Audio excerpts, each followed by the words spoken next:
ኢየሱስ ነው የሚመሰገነው ወይንስ አብ ነው? ምክንያቱም ኢየሱስ አብን ያመሰግን ነበር። ኢየሱስ ይመስገን እና ምድሩን ያጸና የዘረጋ እየፈጠረ። እሺ ኢየሱስ ደግሞ አምላኩን ያመሰግን ነበር አይደል? አንዳንድ ምረጋየር ኢየሱስ አምላኩን ያመሰግን ነበር አይደል? ኢየሱስ የዘላለም አምላክ ነው። ምንድነው ኢየሱስ አዳምጪ ከሙስሊሞች ጋር ልታወሩ ነው የመጣችሁት አይደል? ስብከት ቦታ አይደለም ይሄ፣ ቸርች አይደለም፣ ቤተክርስቲያን አይደለም። አዳምጪና ከዚያ ትናገራለህ። መጀመሪያ የነዚህ እሺ አዳምጪ። አምላክሽ ኢየሱስ ክርስቶስ አምላክ ብለሽ የምታስቢው አምላኩን ያመሰግን ነበር ወይንስ አያመሰግን? ያመሰግን ነበር። አንተ ነው የምታስበው። በእኔ ዘንድ የአማልክቶች አምላክ ነው። አምላክሽ ብለህ ዝቅ አትበል። አምላክሽ ብለሽ የምታስበው ኢየሱስ አንተ ከፈለግ ዝቅ በል። ከቅድሙ እኮ እየሰማው ነው። ስለዚህ አምላክሽ ኢየሱስ ክርስቶስ አምላክ ብለሽ የምታስበው አምላኩን ያመሰግን ነበር ወይንስ አያመሰግንም? መልስ። በእናንተ እንኳን ኢየሱስ ክርስቶስ የምትሉን ቦታ እናውቀዋለን። በየትኛው መሲ ሰላም ወይ ወይ፣ እንዴት ነሽ? ደህና ነው አለ እግዚአብሔር ይመስገን። እሺ ጥያቄ ያለሽ ወይንስ ኢየሱስ ክርስቶስ አምላኩን ያመሰግን ነበር አይደል መሲ? አይ እኔ እውቀቱ ላይ ያለውበትም፣ ግን አንድ ሰው እንጨትም ሆነ ድንጋይም ሆነ ወይም የሰው ልጅ ቢያመለክት አንተ አያገባህም ማለት ነው። ይሄ ነው ምልክት። የሰው ልጆች በሃይማኖት እየገባ ትንሽ እንቅልፍተኛ። እሺ እኛ ክርስቲያኖች ተዋህዶች እናመልከዋለን። ምን ትሆንሽ? እሺ ጥሩ። ሌላ አካል የፈለገውን ማምለክ ይችላል አንድ ሰው አልሽ። እንደ ክርስትና ግን አይቻልም። እግዚአብሔር እኔን የካደን ግደሉት ይላል። አሳይሽ። አሁን አንቺ ከካድሽ እግዚአብሔር ግደሏት ብሏል። ማስረጃ ላሳይሽ። አንተ ሲጀመር ማለት ነው ይሄ ባብል ኢየሱስ መጽሐፍ ቅዱስ አይደለም አንተ ያስከው ማለት ነው። እንትን ላይ ይሆናል ኦርቶዶክስ ተዋህዶ ብለህ ሲገባ የተጻፈ አለ። ስንት አይነት መጽሐፎች አሉ። የሙስሊም ሆነ የክርስቲያናም ሆነ የሁሉም ሃይማኖቶች ስንት አይነት አለ መጽሐፍ ቅዱስ ማለት ነው። ስለዚህ አንተ በስልክ ገብተህና የመጽሐፍ ቅዱስ ስንት ቁጥር ክርስቲያኖች እኔ ፊት መጥተው ማውራት አይችሉም። የምሬን ነው የምላችሁ። ደማችሁ ፈልቶ ትገባላችሁ። እኔ የተናገርኩ ከመጽሐፋችሁ ነው። እውነት እውነት እላችኋለሁ እኔ ሁሴን ከራሴ አንዳች አልናገርም። እንዳነበብኩ እናገራለሁ። ንግግሬም ቅን ነው ከገዛ መጽሐፋችሁ እንጂ ከራሴ አልናገርምና። ዳሩ ግን ትምህርቴስ ከገዛ መጽሐፋችሁ ነው። እውነት እውነት እላችኋለሁ ይህን ሳታዩ ያመናችሁ ሁሉ ብፁዓን ናችሁ። እምቢ ያላችሁ ግን እነሆ የሰው ልጅ ዳግም በክብሩ በሚመጣ ጊዜ ምን ይሻላችኋል? የእምነት ነፃነት የለም በክርስትና። እግዚአብሔር እኔን የካደ ሰው ግደሉት ብሏል። ግደሉት። ይሄ ብቻ አይደለም። ይቅርታ ህፃናቶችን ያስገድላል እግዚአብሔር። ህፃናቶችን ከነቢያት መካከል አንድ ነቢይ ማስረጃ እያሉ ነው ክርስቲያኖች። ላሳያችሁ። እግዚአብሔር እኔን የካደን ግደሉት ብሏል።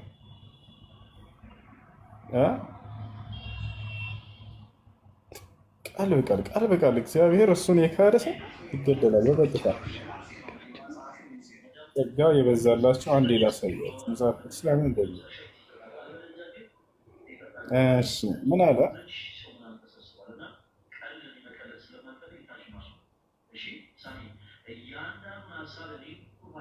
ሜት አድርገው ሜት አድርገው።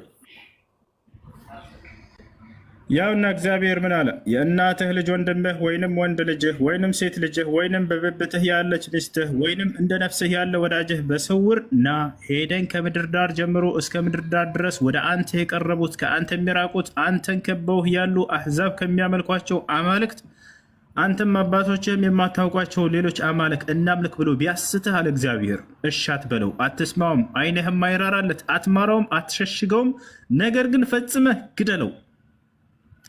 ሌላ አማልክት እናምልክ ብሎ ቢያስትህ ነገር ግን ፈጽመህ ግደለዋል። እርሱን ለመግደል በፊት የአንተ እጅ ከዚያም በኋላ የሕዝብ ሁሉ እጅ በላዩ ትሁን። ከግብፅ ምድር ከባርነት ካወጣህ ከአምላክህ ከእግዚአብሔር ሊያረቀህ ወዷልና እስኪሞት ድረስ በድንጋይ ውገረው።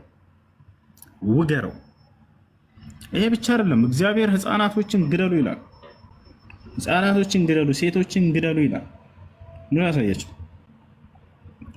እግዚአብሔር ምን አለ? ያ ሽማግሌውንና ጎበዝን ቆንጆይቱንም ህፃናቶቹንና ሴቶቹን ፈጽማችሁ ግደሉ። ህፃናቶችን፣ ሴቶችን፣ ሽማግሌዎችን ፈጽማችሁ ግደሉ። ነቢዩ መሐመድ ሰለላሁ ዐለይሂ ወሰለም ምን አሉ? አደራ ህፃናትን እንዳትገሉ፣ ሴትን እንዳትገሉ፣ ሽማግሌ እንዳትገሉ አሉ። ይህን ያሉበትን ላሳያችሁ። ነቢያችን ሰለላሁ ዐለይሂ ወሰለም አደራ ሴትን እንዳትገሉ፣ ህፃናትን እንዳትገሉ እያሉ ይናገራሉ።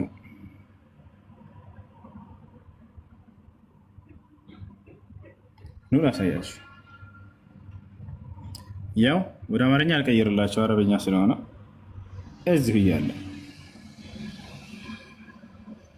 ምን አሉ የአላህ መልእክተኛ? ያው ሽማግሌን፣ ልጅን፣ ወጣትን ወይንም ሴትን አትግደል። ያው ሽማግሌን፣ ልጅን፣ ሴትን አትግደል አሉ ነብዩ ሰለላሁ ዐለይሂ ወሰለም። እግዚአብሔር ምን አለ? ሽማግሌን፣ ሴትን፣ ህፃናትን ግደሉ አለ። ግደሉ። ይሄ ብቻ ነው አይደለም። በሰንበት ቀን የሰራ ይገደል ይላል። ተመልከቱ እኮ ነው። በሰንበት ቀን ቅዳሜ ቀን ከሰራ ትገደላለህ። ቅዳሜ ቀን ከሰራ ሰው ይገደላል። አሁን ቅዱሳኖች ቅዳሜ ቀን እንሰራለን ምናምን ስራ ካላችሁ ኃጢአት ነው፣ ትሰይፋላችሁ። ይሄ ብቻ ነው? ላ ይሄ ብቻ አይደለም። በጣም ብዙ የግድያ ህግጋቶች ነፋሉ መጽሐፍ ቅዱስ ላይ እና ይሄን ይመስላል። ጸጋው የበዛላችሁ በጸጋ የምትኖሩ ሌላም ጨምርላችሁ ይጨመርላችሁ። እግዚአብሔር የሰራዊት ጌታ እግዚአብሔር እንዲህ ይላል፣ እስራኤል ከግብፅ በወጣ ጊዜ አማሌቅ በመንገድ እየተቃወመ ያደረገበትን እበቀላለሁ አለ እግዚአብሔር፣ የበቀል አምላክ። ቀጥሎ ምን አለ? አሁንም ሄደ አማሌቅን ምታ፣ ያላቸውንም ሁሉ ፈጽመህ አጥፋ አለ እግዚአብሔር። አትማራቸውም፣ ወንዱንና ሴቱን፣ ብላቴናውንና ሕፃኑን፣ በሬውንና በጉን፣ ግመሉንና አህያውን ግደል። ሴቶቹን ያው ህፃናቶችን፣ ሽማግሌን ግደሉ እያለ ነው። ላ ሐውለ ወላ ቁወተ ኢላ ሶስቱ ፈጣሪዎች አብ ወልድ መንፈስ ቅዱስ አንድ ከሆኑ የተሰቀለውም አብም ተሰቅሏል ወይ አይደለ? ያንተ ጥያቄ ስንት አምላክ ነው የምታመልከው? ሶስት ሆነው ግን እንደ አንድ ነው የማመልከው። ጥያቄው ስንት አምላክ ነው የምታመልከው? አንድ አምላክ ነው የማመልከው። ያ አንድ አምላክ መስቀል ላይ ተሰቅሏል አልተሰቀለም? ከመሃሉ አንዱ ፓርት ተሰቅሏል። ስንት ፓርት አላቸው አምላኮች? ስለ አምላክ ነው። ሶስት አምላኮች አሉ። ከሶስቱ አምላክ አንድ አምላክ ነው የተሰቀለው ማለት ነው። እና እዚህ ያልተሰቀለው ሁለት አምላኮች አሉ። ጌታ ሶስት አምላክ አላህ ወላ ሽርክ በዋሂድ الأحد الله سبحانه وتعالى አንድና ብቸኛ በሆነው አምላክ ላይ ማጋራት ሶስት አምላኮች አሉ። አንዱ አምላክ ተሰቅሏል፣ ሁለቱ ያልተሰቀሉ አሉ። ክርስቲያኖች ሶስት አምላክ ካላችሁ ማሻአላህ ከዚህ ሶስት አምላኮች ናቸው። እሺ ማነው ክርስቲያን ካለ ከላይ ሊታስተው ማውራት ይችላል። ሰላም አቤት አሉ። እሺ ስንት አምላክ አለ ብለህ ነው የምታምነው? ምንት አንድ አምላክ። እሺ ያ አንድ አምላክ በመስቀል ላይ ተሰቅሏል አልተሰቀለም? በተለየ አካሉ ወልድ ተሰቅሏል። በተለየ አካሉ አንድ አምላክ በሶስት አካል ብለን ስለምናምን በተለየ አካሉ ነው የተሰቀለው። እሺ አንድ አምላክ በስንት አካል አለ ወደሚለው እንመጣለን። አሁን ግን ስለ አምላክ ነው፣ ስለ መለኮት ነው ጥያቄ። ስንት አምላክ አለ ብዬ ስጠይቅህ ጊዜ ሶስት አካል አለ ብሎ መመለስ ስለ አካል አይደለም ጥያቄ። ስንት አምላክ አለ ብዬ ስጠይቅህ አንድ አምላክ ብለህ እንደመለስከው ያ አንድ አምላክ በመስቀል ላይ ተሰቅሏል ወይ ነው ጥያቄ እኮ። ሶስት አካል የሚለው ጋር የመጣውልህ ሰው የሆነው በአንደኛው በተለየው አካሉ ስለሆነ የተሰቀለውም በተለየ አካሉ ነው ማለት ነው። በተለየ አካሉ በለበሰው ስጋን የተሰቀለው። ስንት አምላክ አለ? አንድ አምላክ ብያለሁ። ስንት አካል አለ? ስንት አካል? ሶስት አካል። አሁን ስለ አካል አይደለም ጥያቄ፣ ገብቶሃል አይደለ? ስለ አምላክ ብቻ ነው። የአንድ አምላክ በመስቀል ላይ ተሰቅሏል ወይ ነው ጥያቄ። አዎ ተሰቅሏል። የአንድ አምላክ ተሰቅሏል? አዎ አምላክ ተሰቅሏል። በጣም ጥሩ። አምላክ ተሰቅሏል። አምላክ ሞቷል አይደለ? ስለ ኃጢአትህ። አዎ ያልሞተ ያልተሰቀለ አምላክ አለ የለም? አንድ አምላክ ነው ያለ። ያልሞተ አምላክ ያልተሰቀለ አምላክ አለ የለም? የለም። በጣም ጥሩ። አብ ተሰቅሏል አልተሰቀለም? እኮ በተለየ አካሉ ነው አልኩ እኮ። ወልድ የተሰቀለው በተለየ አካሉ ነው። አብ ተሰቅሏል አልተሰቀለም? እንዴ አብ የራሱ የሆነ አካል አለው። አብ አልተሰቀለም። ስለዚህ ያልተሰቀለ አምላክ አለ ማለት ነው። የተሰቀለ አምላክ አለታች እኮ አንዴ እዚህ ጋር ወልድም እኮ ተሰቅሏል ማለት ተገለጠ። እዚህ እኮ በስጋ በተገለጠበት ስጋ ነው እንጂ የተሰቀለ እኮ እንዳለ ወልድ ሁሉ መለኮት ተሟጦ ሁሉ እኮ ስጋ ለብሷል ማለት እኮ አይደለም። እሺ ምን ያክል ነው መለኮት የተዋህደው? ወልድ ሙሉ አይደለም? ይሄን ያህል የሚባል አይደለም። መለኮት ግን በሁሉም ቦታ ስላለ እዛ ላይ መገለጥ ነው፣ በስጋው መገለጥ ነው የሚባለው እንጂ ጠቅሎ መጥቶ በማርያም ማህፀን ገብቷል ማለት አንችልም። ስለዚህ በማርያም ላይ ማህፀን ላይ የተጸነሰው ስጋ ብቻ እንጂ መለኮት አይደለም አይደል? መለኮት ነው። መለኮት በሁሉም ቦታ የሞላ ነው። ስለዚህ ከማርያም በያዘው ስጋ ተገለጠ ብለን እናምናለን። ስለዚህ ከማርያም የተጸነሰው ስጋ ነው ወይንስ መለኮት ነው ወይንስ ስጋ መለኮትን ጭምር ነው? አዎ አምላክም ሰው ማለት ስጋም መለኮትም ነው። ነገር ግን መለኮት በስጋ ተገለጠ፣ ከሷ ስጋና ነፍስን ከሷ ይዞ በስጋ ተገለጠ ማለት ነው። በማርያም ማህፀን ውስጥ ከስጋው ጋር ከተጸነሰው መለኮት ውጭ ሌላ መለኮት አለ የለም? መለኮት እኮ በሁሉም አለ። በዚያ ብቻ ተወሰነ ማለት አይደለም። እባክህ ስንት መለኮት አለ? አንድ መለኮት ነው ያለ፣ ግን በሁሉም የሞላ ነው። በዚህ ብቻ የተወሰነ መጥቶ የሚገባ የሚወጣ ምናምን ሳይሆን በሁሉም የሞላ ነው ማለት ምን ማለት ነው? በሁሉም የሞላ ነው ማለት የተወሰነ አይደለም ማለት ነው። እዛ ጋር ተገለጠ ማለት እዛኛው ጋር የለም ማለት አይደለም። በማርያም ማህፀን በስጋ ተገለጠ ማለት በሰማይና በሌሎችም በምድርም የለም ማለት አይደለም። በዛም አለ ማለት ነው። ስለዚህ በእኔ ውስጥ መለኮትም አለ ማለት ነው፣ በሁሉም የሞላ ስለሆነ። አዎ መለኮት በሁሉም አለ። ስለዚህ በእኔ ስጋ ውስጥም መለኮት አለ፣ ተዋህዶኛል። እንዴ መዋሃድም አልተዋህደም። አለና ተዋህዶ እኮ ይለያያል። ታዲያ ከክርስቶስ በምንድን ነው የሚለው የተለየው? በመለኮት በእኔ አለ ወይ ስለ አለ ብለኸኛል። ስለዚህ እኔ አምላክ ነኝ አይደለም? አልተዋሃደህም፣ አለ እንጂ አልተዋሃደህም። ከመቤታችን ግን በነሰው ስጋ ከስጋ ጋር ተዋህዷል ማለት ነው። ተገልጦበታል። በአንተ አልተገለጠብህም ነው። አንድ በክርስቶስ ስጋ ውስጥ መለኮት አለ፣ በእኔ ስጋ ውስጥ መለኮት አለ ወይንስ የለም? በአንተ ስጋ ውስጥ ለምን የሚለው ይወስነዋል። አሁን በሰማይም በምድርም አለ ብንልም በማርያም ማህፀን ውስጥ ያለው ለተዋህዶ ነው። ተዋህዶ ሰው ለመሆን ነው ያለበት ዓላማ ይለያያል ማለት ነው። በእንስሳት ላይም አለ። ነገር ግን አንድ አዳምጥ። ተዋህዶ የሚል ቃል መጽሐፍ ቅዱስ ላይ አለ?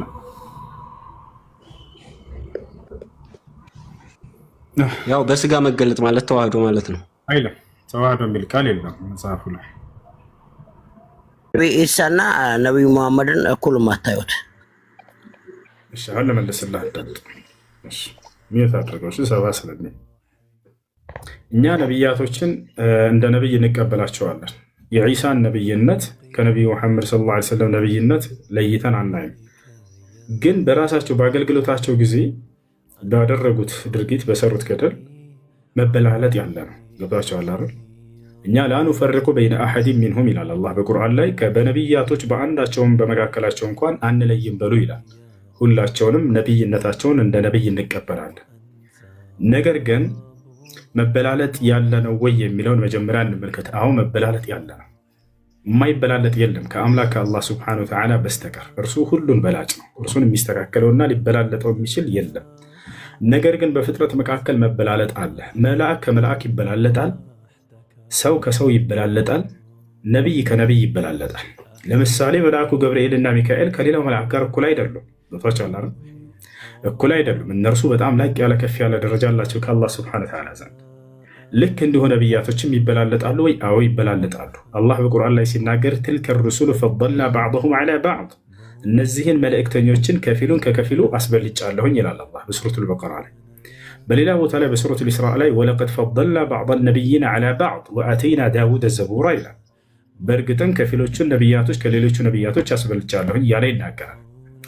ልክ እንዲሁ ተራውም ሰው ራሱ ይበላለጣል። አማኝና ከሃዲ እኩል ነው ከአምላክ ዘንድ? ላ አይደለም፣ አማኙ ይበልጣል። አላህ ስብሐነሁ ወተዓላ በቁርአን ላይ ሲናገር ይላል አፈነጅዐሉ ልሙስሊሚነ ከልሙጅሪሚን ማለኩም ከይፈ ተሕኩሙን ይላል።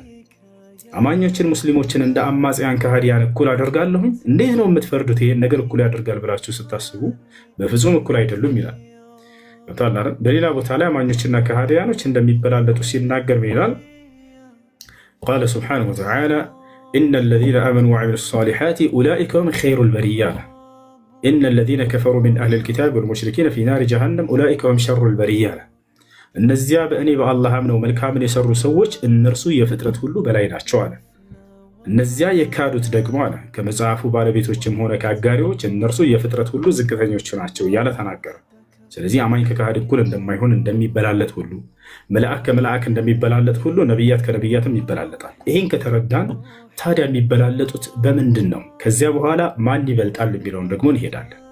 የመበላለጫ ሚዛኑን መጀመሪያ ማወቅ አለብን። ከማበላለጣችን በፊት መበላለጫ ሚዛኑ ምንድን ነው? ብዙ ሰው የሚመስለው በዚያ በነቢይ ላይ አምላክ በዋለው ጸጋ ይመስለዋል። ለምሳሌ መጣና ዒሳ ከነቢዩ ሙሐመድ ሰለላሁ ዐለይሂ ወሰለም ይበልጣል። ለምን? ያለ አባት ስለተወለደ። ለምን? ሙታንን ስላስነሳ። ለምን? ማየት የተሳናቸውን ስላበራ። ይሄ መበላለጫ ሚዛን አይደለም። አምላክ በነቢያቶች በዋለላቸው ጸጋ እነርሱ አይበላለጡም። በዚህ ያ የእርሳቸው ስራ አይደለምና የአምላክ ስራ ነው። ይልቁንስ የሚበላለጡት በምንድን ነው ከተባለ አምላክ በእነርሱ ላይ ባደረገው ሳይሆን ከእነርሱ በሆነ ስራ ነው የሚበላለጡት። ሰርተህ ብለጠኝ አይደለ እንጂ አምላክ አንተን ቀይ ስላደረገ ሌላኛውን ጥቁር ስላደረገው ይሄ አንተ ስራ አይደለምና በዚህ አትበላለጥም። ይወታል አይደል? አምላክ አንተን ከእናትና ከአባት እንድትወለድ አደረገ፣ ሌላኛውን ደግሞ ከእናት ብቻ እንዲወለድ አደረገው። ይሄ አንተ ስራ አይደለም፣ የአምላክ ስራ ነው። በዚህ እናበላልጥ ከተባለ አዳምን የሚበልጥ ማንም የለም። ያለ እናት ያለ አባት ነው የተገኘው። በዚህ እናበላልጥ ከተባለ ቀጣይ ሔዋንን የሚያክል ማንም የለም። ሔዋን ከወንድ ብቻ ያለ ሴት የተገኘች ነች። ለዚያም ከሰው ልጅ ማዕፀን ሳይሆን ከአደም ከአጥንቱ ነው የተሰራችው። ይሄ መበላለጫ ሚዛን አይደለም። ገብታችኋል አይደለ? ታዲያ የሚበላለጡት በምንድን ነው ከተባለ ከእነርሱ በሆነ ስራ ነው። ከእነርሱ በሆነ ስራ ሆነ ስናይ ጊዜ ሁሉም ነቢያቶች የአገልግሎታቸው ጊዜ ወይንም ደግሞ አገልግሎት ስራቸው ለማን ነበር? ለአንድ ወገንና ለአንድ ህዝብ ብቻ ነው የተላኩት። ወደ ገዛ ወገኖቹ መጣ ነው ሁሉ።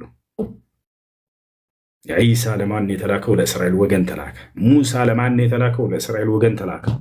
ዘከርያ ለማን ተላከ? ለእስራኤል ወገን ተላከ። ሁላቸው ነቢዩ ሙሐመድ ሰለላሁ ዐለይሂ ወሰለም ላይ ሲደርስ ታሪኩ ተቀየረ። እርሳቸው አገልግሎታቸው ለማን ነበር? ለዓለም ነበር። ማስረጃ ቃለ ስብሓነሁ ወተዓላ ወማ አርሰልናከ ኢላ ረሕመተን ሊልዓለሚን፣ ሙሐመድ ሆይ አንተን ደግሞ ለዓለማት እዝነት አድርጌ ነው የላኩህ ይላቸዋል። በሌላ ቦታ ላይ በሱራ 7 ላይ አላህ ስብሓነሁ ወተዓላ ሲናገር ምን ይላል? ወማ አርሰልናከ ኢላ ካፈተን ሊናሲ በሺረን ወነዚራ ወላኪነ አክሰረ ናሲ ላ ያዕለሙን አለ። ሙሐመድ ሆይ አጠቃላይ ለሰዎች ሁሉ ነው የላኩህ ይላል። በሱረቱል አዕራፍ ላይ ምን አለ? ቁል ያ አዩሃ ናስ ኢኒ ረሱሉላሂ ኢለይኩም ጀሚዐን አለዚ ለሁ ሙልኩ ሰማዋቲ ወልአርድ ላ ኢላሃ ኢላ ሁወ ዩሕዪ ወዩሚት ፈአሚኑ ቢላሂ ወረሱሊሂ ነቢይል ኡሚይ አለዚ ዩእሚኑ ቢላሂ ወከሊማቲሂ ወተቢዑሁ ለዐለኩም ተህተዱን አለ። ቁል በል ሙሐመድ ያ አዩሃ ናስ እናንተ ሰዎች ሆይ ኢኒ ረሱሉላሂ ኢለይኩም ጀሚዐን እኔ ወደ እናንተ አጠቃላይ ለሁላችሁም የተላኩኝ የአላህ መልእክተኛ ነኝ በላቸዋል። ወደ ሌሎቹ ነቢያቶች ስልመጣ ግን ላሉበት ህዝብና ለወገኖቻቸው ብቻ ነበር ሲላኩ የነበሩት። እዚህ ለአንድ ወገን ከተላከ በሌላኛው ወገን ላይ ደግሞ ሌላ ነቢይ ያስነሳ ነበር አላህ። ገብታችኋል? ወደ ዒሳ ስንመጣ ለምሳሌ ወዴት ነው የተላከው ብለን ስናይ ለእስራኤል ወገን ነበር። ማስረጃ ቃለ ስብሓነሁ ወተዓላ ወረሱለን ኢላ በኒ እስራኤል፣ ወደ እስራኤል ልጆች የላኩት መልእክተኛ የነበር ዒሳ እያለ ይናገራል። በሱረቱ ዙኽሩፍ ላይ ሲናገር ኢን ሁወ ኢላ ዓብዱን አንዓምና ዐለይሂ ወጀዐልናሁ መሰለን ሊበኒ እስራኤል፣ የማርያም ልጅ መሲሁ ጸጋዬን ከዋልኩባቸው አገልጋዮች መካከል አንዱ ነው፣ እንዲሁም ለእስራኤል ልጆች ተምሳሌት ካደረግኳቸው መካከል ነው እያለ ይናገራል። ራሱ ዒሳ ወዴት እንደተላከ ሲናገር ምን አለ? ወኢዝ ቃለ ዒሳ ብኑ መርየም ያ በኒ እስራኤል ኢኒ ረሱሉላሂ ኢለይኩም ሙሰድቀን ሊማ በይነ የደየ ሚነ ተውራት ወሙበሽረን ቢረሱሊን የእቲ ሚን ባዕድ እስሙሁ አሕመድ ፈለማ ጃአሁም ቢልበይናት ቃሉ ሃዛ ሲሕሩን ሙቢን። የማርያም ልጅ ዒሳ እንዲህ ባለ ጊዜ አስታውስ፣ እናንተ የእስራኤል ልጆች ሆይ እኔ ወደ እናንተ የተላኩላችሁ የአላህ መልእክተኛ ነኝ፣ ከእኔ በኋላ ስለሚመጣውን መልእክተኛና ነቢይ የማበስራችሁ ነኝ፣ ስሙም ሙሐመድ ወይንም አሕመድ ይባላል አላቸው። ስለዚህ ለእስራኤል ወገን የተላከ ነው። በዚያው ዘመን አንድ ነቢይ ላክና ከነቢ ሰለላሁ ዐለይሂ ወሰለም በፊት በነበሩ ዘመናት በሌላ ከተማ ደግሞ ሌላ ነቢይ ላክ ነበር። ያን ነቢይ ሂድና እዚያም እየሄድ ካላስተምር ለዚያ አድርስ አላለው። ዒሳ በተላከበት ጊዜ አብሮት ማን ነበር የሚያግዘው? ዮሐንስ ነበር አብሮት። ያሕያ ዓለይሂ ሰላም ነበር።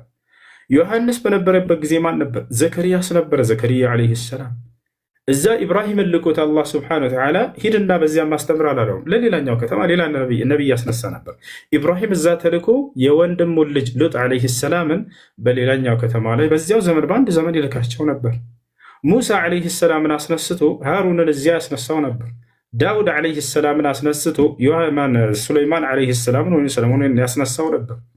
ያቸው አይደለ?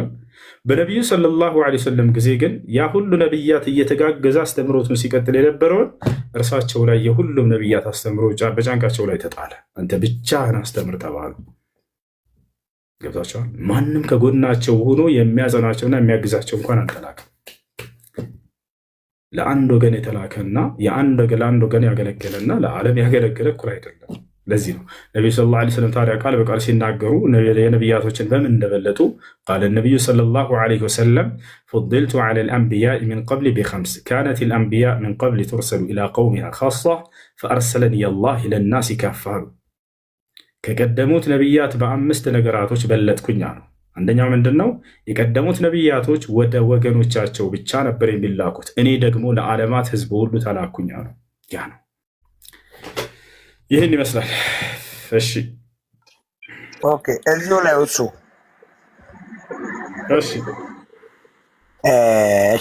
ነቢዩ መሐመድን እሳቸው እያልክ ነው ስገልጽ የነበረው እና ኢሳን ለምንድን ነው በዚህ መልክ የማገልጸው? እሺ ምናልባት ከአፌ ላይ እኔ ሁለታቸውንም በጣም ነው የማከብራቸው። የማክበር ነገር ነው አይደለም መስሎ የታየ። በጣም አከብራቸዋለሁ፣ በጣም እወዳቸዋለሁ። ነቢዩላህ ዒሳንም ልክ እንዲሁ ደግሞ ነቢዩ ሙሐመድ ሰለላሁ ዐለይሂ ወሰለም ያው እደግመዋለሁኝ እንደ አላልኩ ከሆነ ልበልልህ ዒሳ ዐለይሂ ሰላም ብዬ ስማቸውን እጠራቸዋለሁ። በጣም ነው የምወዳቸው። ይሄን አሁን አንተ ስላልከኝ ሳይሆን እስከዛሬ የምለው ነገር ነው። ምናልባት አሁን ላይ ያላልኩት ከሆነ እደግመዋለሁ። ዒሳ ዐለይሂ ሰላም በጣም ነው የምንወዳቸው፣ በጣም ነው የምናከብራቸው፣ በጣም ነው የምናከብራቸው። ከራሴ በላይ ወዳቸዋለሁ፣ ከራሴ በላይ እወዳለሁ ዒሳ።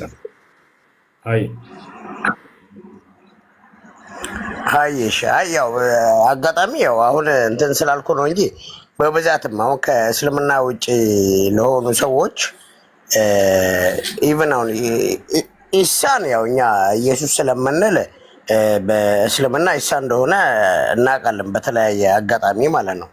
ከዛ ውጭ ግን ያሉ ኢቭን ነቢያቶች እንደሆኑም እኔ አላቅም ነበር በእስልምና እና አብርሃምም እነ ሙሳም ሌሎቹም ነብይ መሆናቸውንም አላቅም ነበር። እንደዚህም እንደሚታወቁም አላቅም ነበረ። ከዛ አንግል ነው እንጂ አሁን ካንተ እንትን ሳይሆን ያው የነብይ መሐመድ ስለሆነ ያው አንተም ምክንያቱን አሁን አስረድታል። ስማቸው የሚጎላው ሌሎቹ እንደዚህ ቦታ የሚሰጣቸው ስለማይመስለኝ ነው እንጂ አሁን አንተ ስላላልከው ብቻ አይደለም። ያው አንተ ደግሞ አልከው ውዴታንም ገልጻል። አመሰግናለሁ። ለማንኛውም